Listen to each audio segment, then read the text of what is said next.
Hey everybody, and welcome back to Black Mesa Radio with your hosts, Nate, Seth, Josh, and Chase, apparently. Today we're going to be talking about artificial intelligence, space, and everything in between. So let's get to it.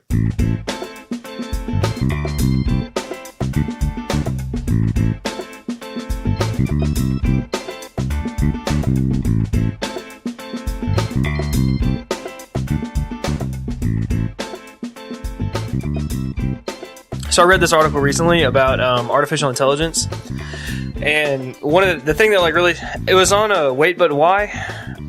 If you type to Wait, but why? hang on, I'll give a shout out to the website, the AI Revolution, the Road to Superintelligence on waitbutwhy.com. It's pretty awesome. But he talks about there's like 3 different classifications of artificial intelligence. There's artificial narrow intelligence, artificial general intelligence, and artificial superintelligence.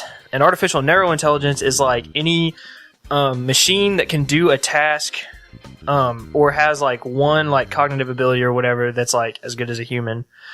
And then there's artificial general intelligence, which all of its cognitive abilities are as good as a human's, and then there's artificial superintelligence, which surpasses humans on every cognitive level.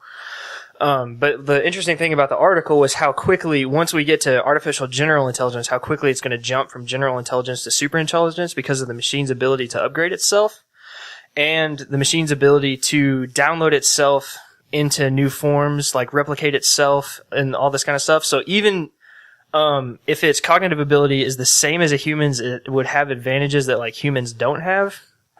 And that would lead to becoming smarter than us really, really, really fast.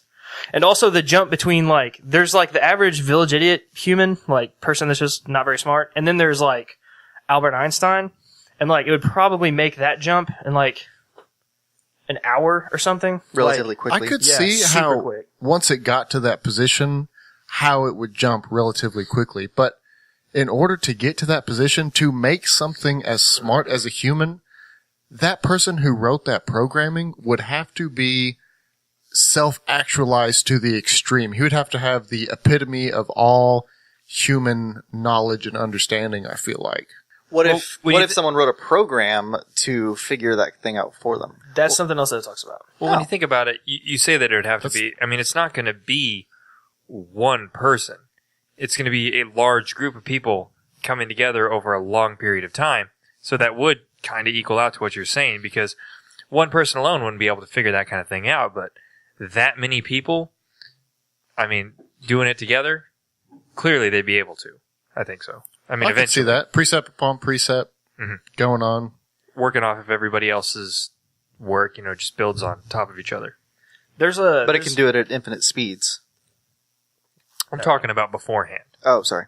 Anyway, Like the actual creation of the AI that would accomplish that task. The problem is like AI is so much more complex than like anything that we've tackled before, I think. At least, I don't know. In my limited understanding of the topic. But like, if you look at the International Space Station, or you look at, I forget what the project's called, but there's like this project to get like nuclear fusion going that is a joint effort between like a bunch of different countries. It's not a big deal in the United States because the United States government isn't convinced by it, so like we don't spend a lot of money on it. But there's a lot of governments like around the world that are doing it. I forget where it is. I think it was the New York Times that did an article about it that was really good. Huh. But when you start learning about these projects and you start learning about all the bureaucratic bullcrap that like goes into doing this, and the fact that like you tell this country, okay, we need you to build this part, and we tell this country, we need you to build this part, and we need you guys to work together and bring them together and make them exactly according to spec, so that when we bring it all together, it'll fit and work properly. Like, getting everybody to do that is almost impossible. I was reading about, I need to look it up, but in this nuclear fusion project, like, people were like bolting things that were supposed to be welded, like they were just going like out of their way almost to not right To do it improperly? to do it, yeah. Why? More cheaply. What so was I feel like a joint effort between countries would almost be more difficult when it comes to anything like AI or anything very complex. Okay. I don't know why I just ran it on that, but that just seems like a Well, no, it makes it was to sense. the point. Like, that's what we're talking about. We're talking about artificial intelligence. Well, that was about nuclear fusion. I know, but he brought it back in. It's all about, collective gathering of information and resources to try to build one solid goal, which humans aren't good at. Even with the narrow People they don't artificial like. intelligence, there are still people who can beat those things, though. Well, yeah, but the thing is, we haven't gotten to like but that the point computer yet. chess player that they come up with can be the best chess player. Well, I think it's kind of reaching really far, trying to make this scale saying, well, once we get to this point, it's going to be super easy. But in order to get to that point, I think we're not even really close to that just yet. In order to make a timeline off of that, we really need to have more data on how our mind works. So right now, before we get to artificial intelligence, that's really of that general category that you talked about, we would have to really go further into the neurology of the mind and how your brain works in general, how complex your mind is in reality. And also just computers in general. I mean, I've been working with them for a while now, I guess, with school, and computers are stupid. Like, they really are. Yeah, I They mean, only like, do your what average- you tell them. Very literal. Your average they run-of-the-mill only do what you tell them PC to sitting do. in a corner is, incredibly stupid. Well, I mean, even those supercomputers only do what they're programmed to do. Like true. that Deep Blue Narrow. one we were talking about earlier. Yeah. It only does what it was told to do. It can't really think on its own. And the technology itself, just the hardware, hasn't even gotten to a point where it'll be able to do that yet. I'm totally with you on that. A computer can only be as smart as its programmer. It's equal to the sum of its parts, essentially. Dude, one thing that was super incredible to me is in that article it was talking about how efficient the brain is when it comes to processing power. And it was saying that people have done the math and they're like, all the numbers are there, but I don't remember what they were. But like people have done the math and figured out like how much processing power it would take to like equal the processing power of the human brain. Didn't we talk about this last week a little bit? A little bit. Maybe. Because we said 1,000 terabytes, right? We didn't get into it, though. No, you said 1,000 terabytes, right? That article I read. But then it went on to say that it was 100,000 petabytes or something like that. Yeah, but it takes like that much processing power takes like gigawatts of power. Like it's unbelievable. 1.21. Literal gigawatts, I'm pretty sure. And it's like unbelievable how much power it uses, but the brain runs on 15 watts or something like that. It's like the most that it'll use. I don't It's know. That's ridiculously super efficient. It's Yeah. amazing. Like I'd never thought about the brain in those terms before, but it's crazy. So I know I talk about this 3 weeks in a row now, but I'm reading John Dies at the end, and in a section of the book, they talk about how our universe Finish and that book. I did today. I finished it today. I don't know. So anyway, they're talking about how in our universe and this alternate universe were exactly the same up until 1816, when this guy who was trying to crossbreed a horse and a bull was gored by the bull and died in our world. But in his world, he was successful and he went on to try other things. And by 1819, he had made the world's first computer out of a pig's brain instead of using machines like we do. That is a quantum leap from crossbreeding a He just kept on doing stuff. bull and horse. Quantum It's Leap is a scientist, good show, Chase. by the way. Don't hold it It could back. do basic math. It's a book, by the way, Chase. This didn't really happen. Just want to know how the writer got there. He's like, oh, and this is the logical Because it's follow-up. David writer got Wong. there whole because the book writer goes thought like of that. it. Because it's It's David pretty Wong, and he crazy. writes for Cracked.com, and he's probably on drugs. Anyway, Probably. actually, no, he is on drugs from reading that book. So, the computer, he makes it out of a pig's brain, and then they start making biological computers all the time, and they don't understand why our universe makes computers out of machines. They're like, everything is so much more efficient when you do it on a biological level. Like, why wouldn't you do it this way? And then it turns into a nightmare Lovecraftian hellhole. But that part As was it cool. would. I think that's a really interesting point. First, you have to see the differences between artificial intelligence, or well, let's just say a computer, a man-made computer system. Its efficiencies is speed, obviously. But a human is not as fast for basic just mathematical calculations, but for more complex, less mathematical situations, the human mind Like completely social wins things? that. We have the concept of critical thinking and abstract thinking. Yeah, which yeah. computer It's does the not abstract, which is hard to define because it's abstract. It's just the nature of the beast, you know? In the word. So, but I think the only way we're going to get to I'm doing air quotes again, supercomputer is by making a cyborg, You mean like essentially. superintelligence? You would have to combine electrical parts into somebody's brain that already exists. I don't think we Borg. have the understanding just yet to grow somebody's brain with all the intelligence that it has already. I think you'd have to start with a human foundation and then build upon that, increasing its speed by implanting other microchips, but the human brain would always do the abstract thinking. Well, I think you're having a slight logical fallacy in saying that creating a self-aware computer would be like creating a person, because it wouldn't be, and that's the scary part. How do you know? We've never done it. How do you know? We've never done it. That's what I'm saying. So how do you have a slight logical fallacy? I committed some mild treason. Mild treason. No, what I'm saying is Your whole assumption is based on the fact that it's going to be like a person, but I don't think it would be. I think it would be. Wouldn't it be? Because it wouldn't have like a soul or whatever it is, that spirit, whatever you want to call it. Whoa, we just took another. Are we gonna get into the argument of personhood of self-aware artificial intelligence? I kind of hope we are, because that sounds like an awesome. Take it there, Seth. Go. Well, I mean, you just look at Take it away, Seth. There's an episode of Star Trek. Yeah, it's Which one? Is it the Moriarty episode? No, it's the episode where somebody wants to take Data and dismantle him and see how he works, because he's Starfleet property because he's not a person. So we should be able to take him and He's like, "Whoa, bro, take him I feel apart like I'm a person." and replicate him and try to figure out what makes him him, so we can build more of them. And there's a whole court hearing about it, trying to figure out whether or not he's a person. And I'm just thinking we'll get to that point eventually where we're actually there are people out in the streets protesting and arguing for the personhood of these androids. And they're going to be Tumblr users. Artificial intelligence. Oh, yes, there will be. I think that's really interesting. I think about Back to the Future, because who doesn't? Every day. Yeah. Literally every day. And 2015. People are trying to predict the future. And then we actually get to that point. Here we are in 2015, and it looks nothing like... That's because someone did something to screw it up. Hold on. But it looks nothing like it. But we do have amazing technology elsewhere that they hadn't even thought of. And that is what I think the future is going to be like. Something completely other than what we can imagine right now. I had one of my professors currently he actually mentioned something like this the other day. He's like, back in the 70s, when I was, doing my degree in computers and stuff, we were talking about in the future, there'd be flying cars and all this crazy stuff. And he's like, but nobody would think about there being a giant interconnected network where you can access the sum of human knowledge for for a monthly fee. The internet. He said nobody even imagined something like that. Douglas Adams. It's true. Douglas Adams as well as Nikola Tesla. Tesla definitely did. Adams figured out ebooks. Straight up, yeah. Ebooks, internet, cell phones, tablets. He predicted that. And Star Trek came up with a few of them too. Cell phones. Yeah, communicators. Well, not replicators. Yeah, 3D printers. The Simpsons predicted the donut-shaped universe. Stephen Hawking was on that episode. What? Yeah, I forgot about at that. the end of the episode, he's like, "Do you mind if I steal your theory about a donut-shaped universe?" And Homer's like, "Yeah, go for it." I wonder if Stephen Hawking just did that for fun. No, I think it was because at that point he had already proposed the idea. He was one of the people that proposed it.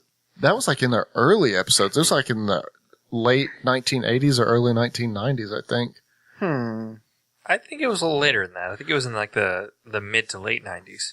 Doesn't matter. It doesn't matter. Either way, I think you're right about that, because the future now, it's crazy. You could take someone from the 70s, bring them here, and they'd probably ask where's this? Where's this? But then they'd see things like smartphones, they'd see things like the internet, and they'd be just blown away by it, because they'd have no idea that kind of thing could even happen. Yeah.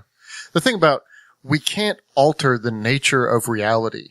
So, wow, that's mind-blowing in itself. But we can't make things essentially the way we want it to be. We have researchers who make discoveries, and then we have engineers who is like, hey, I could use that for this specific purpose. It's not the other way around where most people think, let's discover something that can help us with cell phone technology. You can't just I'm going to discover this crap. It's kind of what nature allows you to discover. No, it's just like the article I sent you the other day where the guy was, the group of chemists unhard-boiled an egg by changing the proteins around. They were just seeing what they could do, and then people are like, whoa, this could be used for cancer, for all sorts of other things, because you're dealing with protein strings and rearranging them in a way that's on a fundamental level. People will come up with something for some completely different purpose. Yeah. And then one person will see it. It's like, hey, I wonder if that'll work for this. And then they'll find it and use it for that. And then somebody will oh, I wonder if it can be used for this. And then it goes up and up and up the ladder until eventually it finds the one thing that has the biggest impact for that particular. The first batteries that were made, they're oh, we kind of harnessed electricity. How crazy. They didn't really have any purpose for it. And then somebody's like, oh my God. They just harnessed electricity. Or just energy in general. We can transform this. Weren't the first batteries that we've discovered made by ancient Egyptians? The Baghdad battery. Baghdad batteries. Yeah, the Middle East. So we assume, and I think it's a decent explanation. It's kind of hard to know. Ancient peoples. We don't really have the devices that they would be used for. That's the only reason that I'm slightly skeptical. They definitely make an electric charge. Some people say that, these were just novelty items, you feel a little tingle when you touch it. Well, no, a lot of people, from what I've seen, they think a lot of the batteries were used for electroplating gold into things. Ooh. like for art and stuff, electroplating gold because it's, adheres it really well. Mm-hmm. I don't know the science behind it, obviously, but I've heard that that's one of the big things that I think that it might have been used for. That's crazy, though, that they were just like, well, we can make this easier if we just electroplate this gold. I don't think that was their thought process. They probably called it like magic fire attaching. I actually give more credit to people of the past. I think they were really intelligent. We just don't give them credit for it. I agree. They were the same as us, capacity-wise, anyway. Which is what what was his name on the Rogan podcast? Raymond Carlson. Raymond Carlson? Randall Carlson. Randall Carlson. That's what we're talking about right now. Are we talking about Graham Hancock? No. Okay, you're talking about the podcast that I was telling you about, right? Yeah. Okay, that's that's Randall Carlson, but he based a lot of his ideas off Graham Hancock. Graham Hancock talks a lot about like ancient. You'd really like Graham Hancock. Anyway, I'll let you borrow a Graham Hancock book. You'll love it. Anyway, talk about what you were going to say. Yep. Now I completely forgot after we got on. You were talking about ancient peoples. Right. Yep. I said that they have the same capacity that we do today, and you said, "Oh yeah, well on that thing today." I forget. I'll come back to it. Well, they did and they didn't. Because, like, mental models also matter. Like, just the pure processing power of the human brain is important, but, like, having the mental models to, like, build your thinking off of and advance from is super important, too. Well, obviously they had different technologies back then that we don't understand, and we have surpassed in some ways and are still lacking in others. You know what's even crazier about that, though, is because for a very long time, the human brain has basically had the same capacities for thousands of years. The fact that we can figure out what we can figure out now with the technology that we have, with basically the same processing power, the same brain, the same capacities, and it just keeps expanding every day. Like new stuff gets learned, and there's those people are like, oh yeah, I get that, like immediately. Well, so it just keeps growing. Yeah, I personally think that they had discovered different energy sources. Like we have this we're pretty much the electric age, let's say. Well, back then, there is some evidence for, especially in South America and South Africa, and even in Turkey, they have these circles that are made of rock. They're just piled up. They kind of look like pens, sheep pens. That's what modern day scientists call them. Little sheep pens, cattle pens. But they're all enclosed, super enclosed. There's no opening to go in or out. They're only like 2 to 3 foot tall, which is not going to keep anything in. They're all interconnected by long piles of rock. And every time that they find these structures, they have a electric field around them that shoots through the middle of them and comes out just like any other magnetic field would. And they're all interconnected. It looks like little, like a grapevine, clusters of grapes, and then it's connected by a long chain of other rocks. They're all the same rock. So somehow these rocks are conductive for whatever energy that they're harnessing. They think these are magnetic hotspots in the earth, and they've harnessed these somehow. And perhaps when I hear about Göbekli Tepe, I think that maybe it looked like these two conductors in the middle of every one of them. These could be resistors in these long chains that could create light or God knows what type of energy that they were using them for. But they're probably using it to real quick. We should probably say what Göbekli Tepe is for people that don't know. And if you don't know, look it up because it's fantastic. Right. Weird is what it is. Talk about Göbekli Tepe. Göbekli Tepe is. Oh, do you want to do it? No, I was going to say that doesn't need to be the subject, but no, it's there is no subject. It's something. It's like it's a man-made structure in Turkey? Yep. That they're pretty sure it's like a temple of some kind, or it could be. That's kind of the predominant theory, where it's they don't know what it is. They don't know exactly what it is, but it's a bunch of these tall T-shaped stone pillars. And there's so there's these circles that are piled high with stone, and then there are 2 T-shaped pillars of rock that are in the middle of each of them, and they have unique carvings on them. But there are hundreds of these circles all around each other, and they were supposedly purposely covered in dirt. I don't know why they buried them, and that's part of the question, but they know that there's so many of them because they went around and did underground survey. They just did like echolocation, and they've only literally uncovered, digging with shovels, 10%. So they really have a lot of work to do right now. Yeah, it's an ongoing process. And they know it was all buried at the same time, too. It's not like you could say that a flood came in and did it over time, or that it's in Mesopotamia. Well, the flood would be pretty instantaneous. Well, depending on the type of flood, I guess. They said that the pattern of the dirt placement, they can tell, wouldn't be flood-based. Yeah, it's compacted is what it is, and it's purposely compacted. And it's crazy. One of the coolest things about it is it's so ancient. It's back well before there were, at least from what we can understand, civilizations, actual built up. They say it's around cities. 12,000 years old from today's date. Yeah, which was back when they were still predominantly hunter-gatherer. Well, no, from what we assume are hunter-gatherer. The thing is... also they assumed that they were still evolving. They didn't even believe Homo sapiens existed back then. So they still thought Neanderthals were pretty much the predominant mentality. And we know today that... That's not true. Oh, yeah, exactly. Yeah. They've recently found conclusive evidence of crossbreeding, which is cool. That's weird. They're pretty sure they have. You mean Neanderthals and Sapiens? Yeah. Well, that would be interesting. I'd like to see that because I need to find it again. Yeah, I read about that, but I didn't... I skimmed over it. I was at work. I didn't have time to read it. until they have DNA of the Neanderthal, I'm not going to believe that. Dinosaur DNA. Well, it would make sense that there would have been, interbreeding between those two races. Possibly. Some sexy Neanderthal dude just going around slaying all the sapien ladies. With that brow. Could happen. It could happen. Like, his testosterone is way higher than the testosterone of the guys that we hang out with. Never mind. This took a really weird turn that I don't think it should have. Why not? Just let it happen. Just let it go. Just go with it, man. I don't know. They also say that the average brain size, or I should say brain capsule size of today, is slightly smaller by 100 cubic centimeters than it was several thousand years ago. That's a lot. You mean millimeters? No? Cubic centimeters is a lot. Okay, 100 cubic centimeters is massive. Centimeters. So like centimeter, 100 of those. Like that's thought they said that- that's a centimeter. A cubic centimeter. So 30 cubic centimeters would be about the same size as a cubic foot. Oh, okay. So you're saying no. So you're saying 3 cubic. You're saying a cubic yard, basically. Not quite. I don't know. Giant They say, I egg thought it was people. cubic centimeters. They say that the brain is about 1,300 cubic centimeters. Oh, yeah. No, that doesn't make sense. And then they said a few hundred years ago it was about 1,400. Yeah, that does make sense. What I was saying was stupid. Okay. I was like, I'm pretty sure that makes sense. I don't know. I was just going to keep going with that. Oh, that's embarrassing. Either you guys are smart and I'm retarded or vice versa. I did good in geometry, too. I can math. I'm gonna be honest, I wasn't listening. I was just agreeing with Nathan. Yes. When you go from area to Way to go, volumes, Josh. it's a pretty decent leap in mental intelligence. But That's- anyway, Maybe so it's it got interesting. compacted, more efficient. What I kind of want to get to is that we still don't know what exactly makes somebody more intelligent than another. They say that Einstein had quite a bit more surface area on his brain, but some people who are really intelligent don't. Have smooth brains. Well, yeah, there's the smooth brain thing. Most people kind of have mental disorders if they have the smooth brain. I'm Yeah, pretty sure I have a typically, smooth brain. pretty sure you don't. Pretty sure I do. It feels really smooth.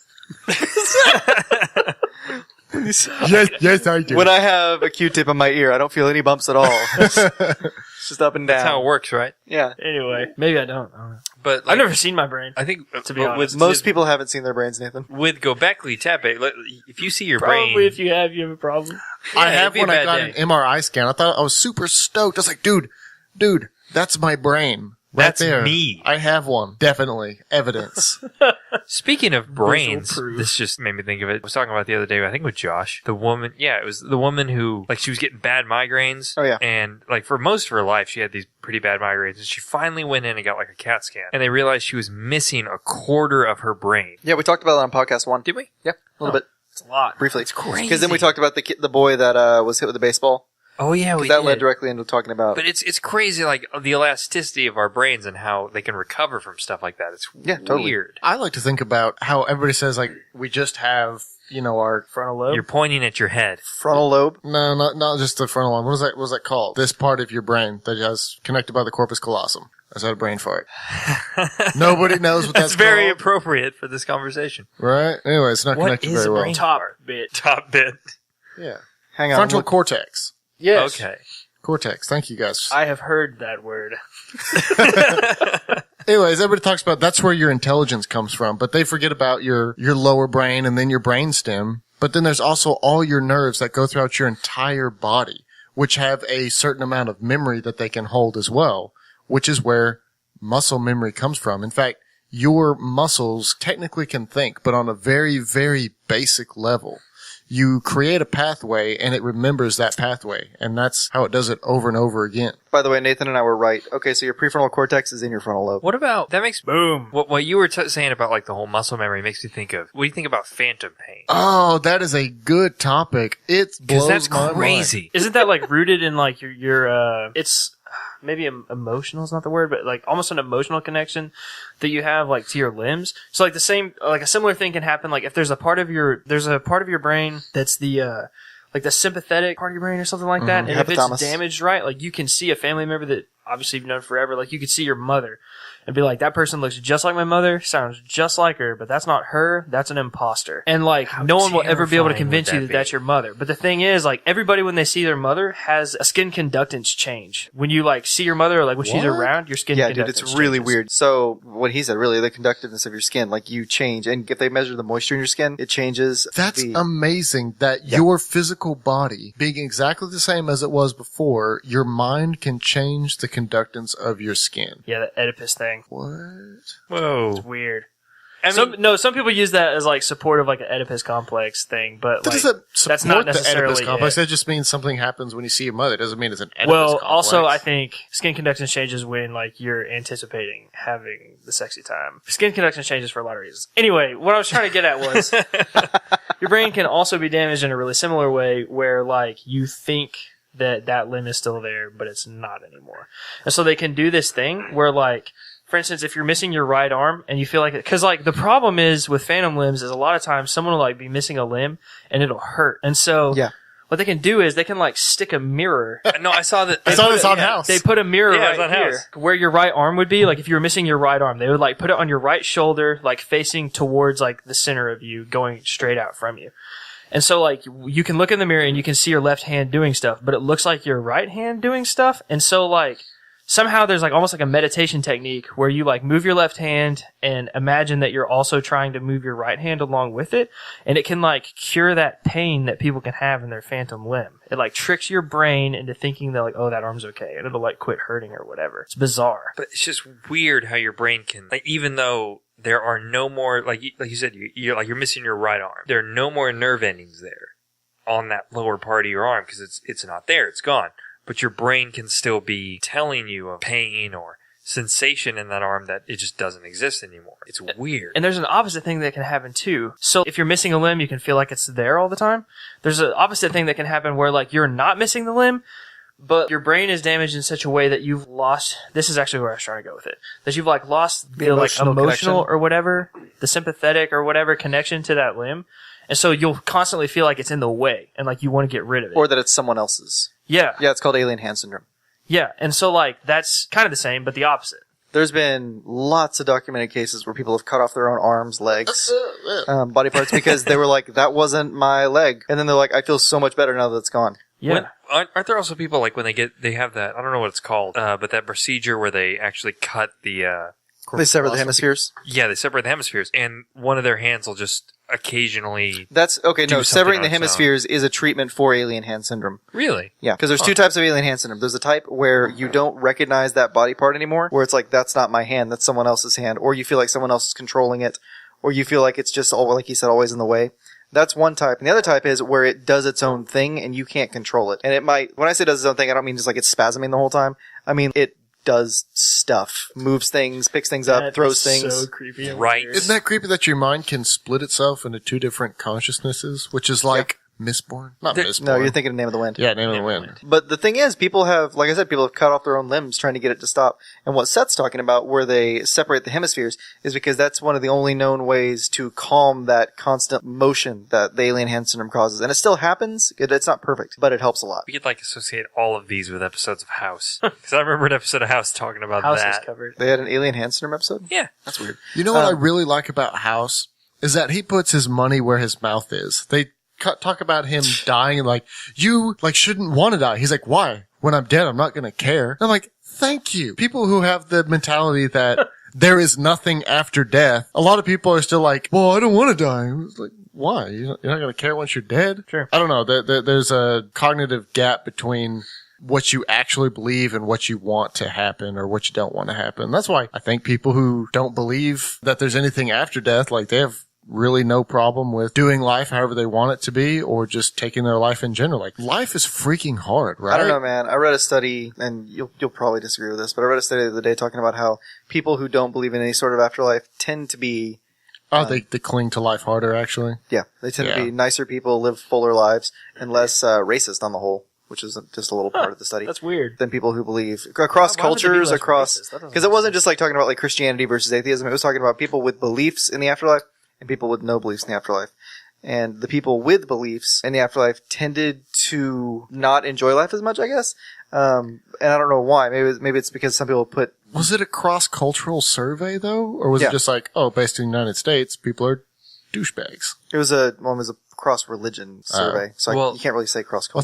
think it'd have to be cross-cultural. Like, just religions in different countries have completely different mindsets of what that religion is. And some people are like, well, just because you call yourself the same religion, I believe completely different than you do. Yeah, I'm with you there. I'm not disagreeing with that. I'm just saying this study kind of showed that, like you said, people who have no belief or anything tend to cling to it harder and try to live more full lives because they don't think there's anything after this, so they want to enjoy it every moment. Go out with a bang. Yeah, go out with a bang. But I do see what you're saying, though. Said like- every terrorist ever. Wow. Oh, man.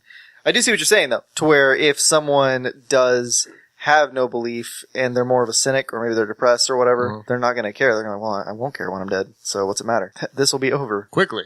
And What I'm if- not going to care anymore. What if there's an artificial superintelligence that we became so dependent on, like, for our daily lives? It was like a machines of living grace type of thing. Like, it just kind of took care of us and, like, figured crap out for us and, like, all this kind of stuff. And, like, we relied on it super hard. And then it was just like, I'm tired of existing. And it just, like, went away. Like, deleted itself, like, off of the servers or whatever. That brings up another question that I was actually, when we were talking about the artificial intelligence, I thought about it at the beginning, but I never got a chance to say it. If we got to that point of artificial superintelligence or artificial, general intelligence like you're talking about, would they have religion? Would the computer have religion? Yeah.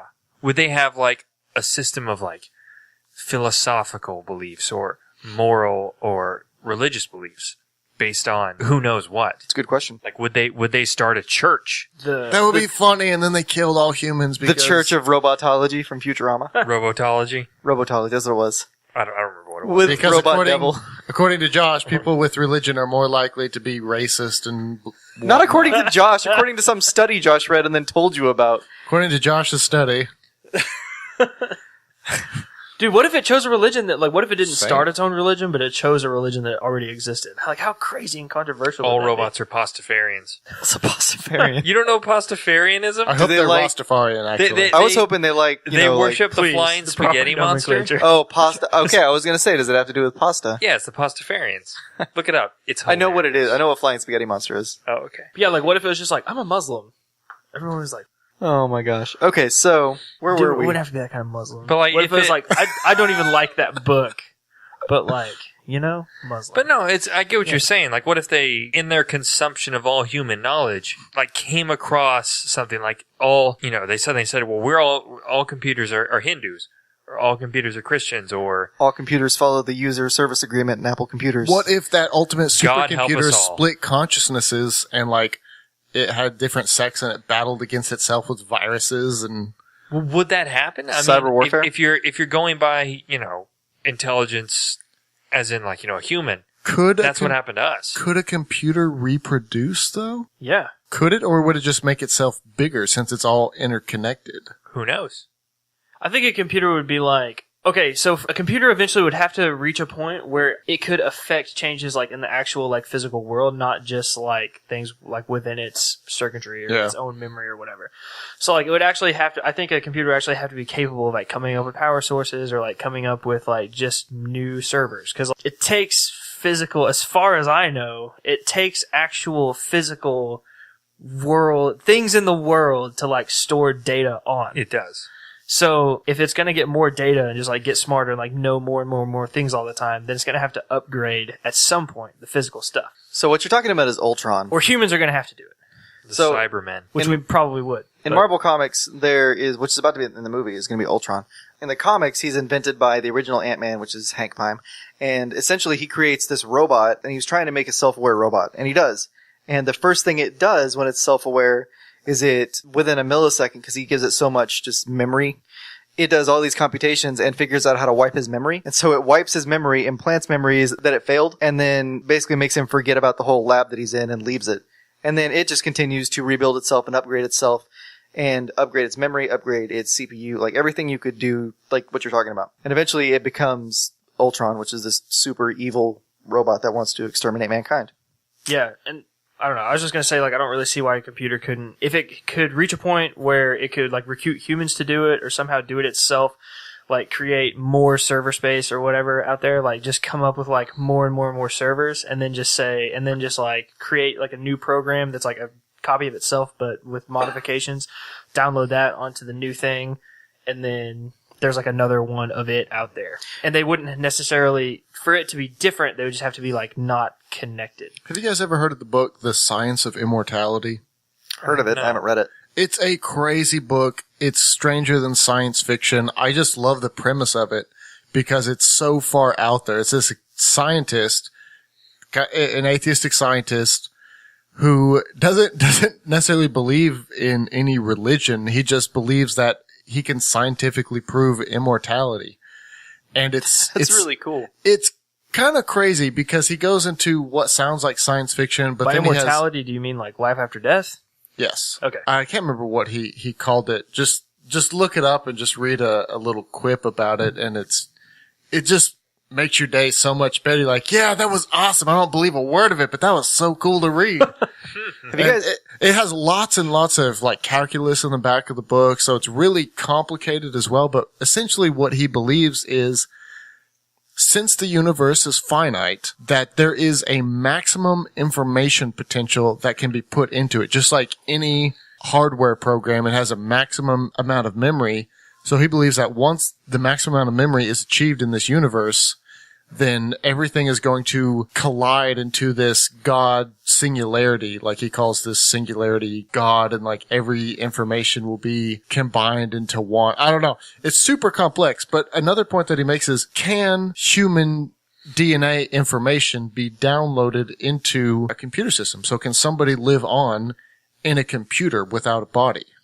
Because DNA is essentially information, is what you're saying. Right, which is interesting that information is massless. Information is pretty much based on a configuration of electrons, which essentially has nil mass. There's hardly any of it. Which That's is what crazy your to brain think about. is. That's crazy to think about, just simply that information physically doesn't exist. Right? That's crazy. Which is why I have a hard time when we talk about DNA and that we are merely physical creatures, because yeah, DNA has an alphabet to it. It's a 4-letter alphabet, and depending on the sequence of those letters, it depicts a specific amino acid. And then those amino acids have to be combined into a specific form. And if it varies by one amino acid, it can be fatal to any human. So a random chance of that coming together just for hemoglobin is like 10 to the minus 160, which is absolutely impossible. That's more seconds than have ever existed in this entire universe. So the chances of that happening are beyond astronomical. It's impossible, I would say. So the fact that, where does information come from? That is the real question. And I think that's where science is moving to. Right now we have the science of the electromagnetic spectrum, and we're really looking into that. But in order to understand our origins, I think we have to study the science of information, which I find fascinating because computer scientists tend to understand the mind better than physical scientists. How does the mind randomly access memory? It should be just statistical chance, right? Like, oh, you have this many memories, so in order to pull up a memory, it should be one in all of your other memories combined. That's the chance. So all of your memory would be random. But a computer scientist doesn't believe that. He believes that you can specifically target memory. Well, it's You true. 'Cause, can't I mean, really, though. even random in computer science, like if you're going to make a program, like let's say that brings up a random number, it's not, strictly speaking, It's random. not random. No, it's not. Like you cannot get full random because Like I said before, randomness doesn't exist. even the random function is a function that scientifically mimics random. Crazy, right? So randomness doesn't exist yet again. So how could we randomly be generated? Doesn't make sense. Going back to what you said a minute ago about could a human mind be uploaded. Have you guys seen the movie Transcendence at all? Absolutely. Did you like it? I liked it. I've never seen that. I really liked it, but it was a self-defeating logic of the fact that we saved ourselves. I have read Transmetropolitan though. Transmet is Pretty awesome. much the that same same thing. thing happens in that. Yeah, at one point. But, well, kind of. In Transmet, they don't freak out when the guy gets into the internet. Well, yeah, because they've been doing it for a long time. Yeah, because they've got it onto like It's a it's to religion. a science. Yeah, it's a religion. You become one with the information stream. So for the two of you that haven't seen it and the listeners that haven't seen it, Transcendence is basically about, it's a Johnny Depp movie where he gets shot. He's working on kind of the singularity, like the melding of man and computer, you know, and what he, in kind of a last ditch effort, because he gets shot with he gets shot with an irradiated bullet and it's slowly poisoning his system. They transfer his mental functions, all of them, into a computer. And then the big thing is you start wondering, like, is it really him or is it not? And I'm not going to say whether it was or not because that kind of ruins the whole movie.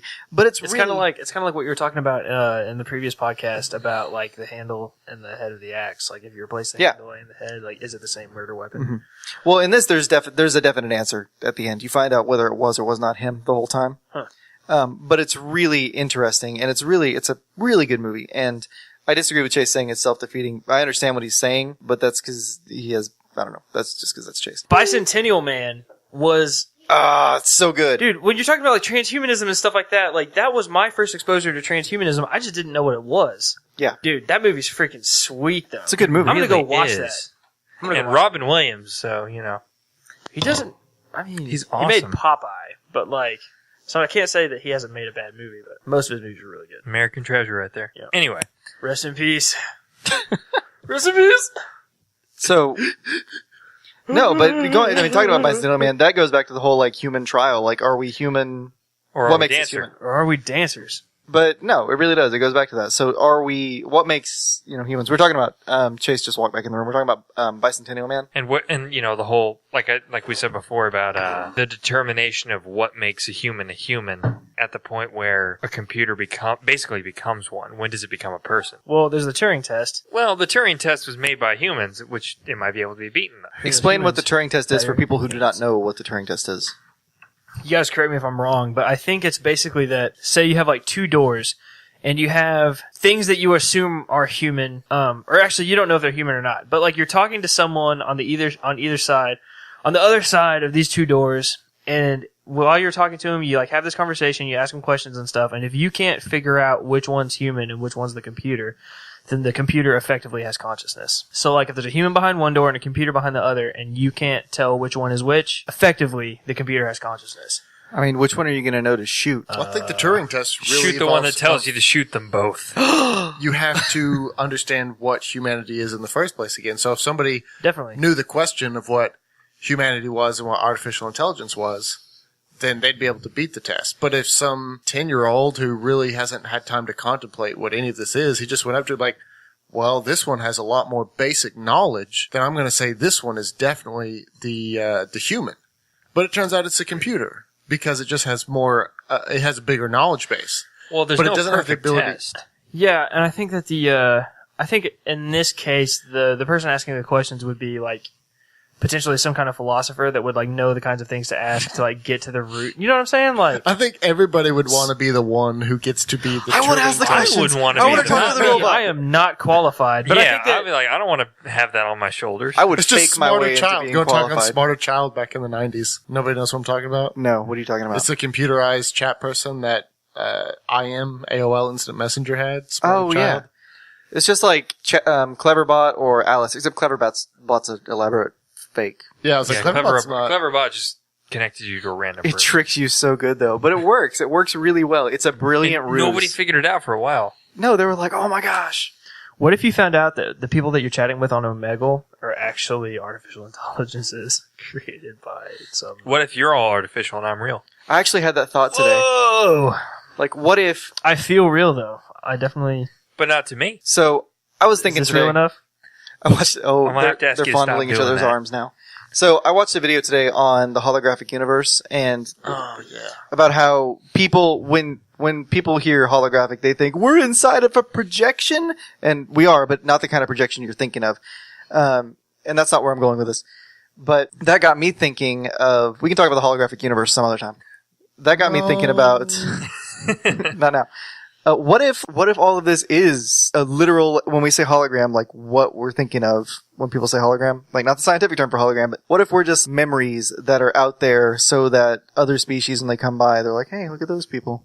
This is how Well, if they you're lived. just memories, you really don't have a choice. So that, Yeah, no. I think that defines, like, do you actually have a choice or do you not have a choice? And that's what defines you. Either you can affect the outcome or you can't. If you can't, you're part of something bigger. If you can, then you are something special that we don't quite understand just yet.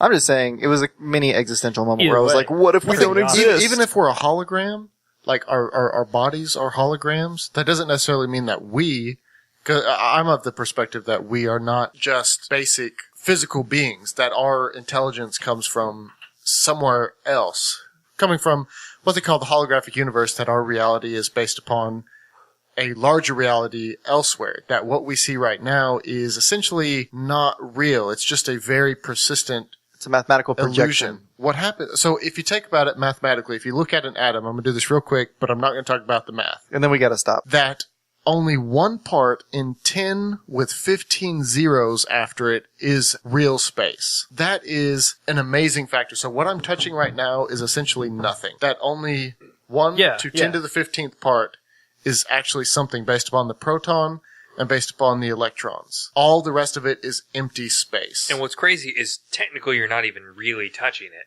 Yeah, you're not. Well, yeah, that's what's funny. Like, that's kind of what I'm saying. Like, it's not real. Well, no, what I'm saying But it is keeps like happening. the resistance between Objects. the part, the atoms, how they're not actually touching. I don't know, electrical and magnetical fields or whatever are Oh, that's resisting exactly, each yeah. other. Yeah. pushing you're, against you're each other. physically never touching anything. The plasma universe that we talked about last time. We did. And we should probably stop there because we've gone an hour. Yeah. So Let's wrap it up, guys. wrap it up. Thank you for listening, everybody. Anybody else have any final words? Chase, did you even finish what you were trying to say? This world is essentially not physical. Everything is based up of God knows what. You heard it here first. I felt like he was. Here first, folks. Goodbye, folks. Bye. Adios. See ya!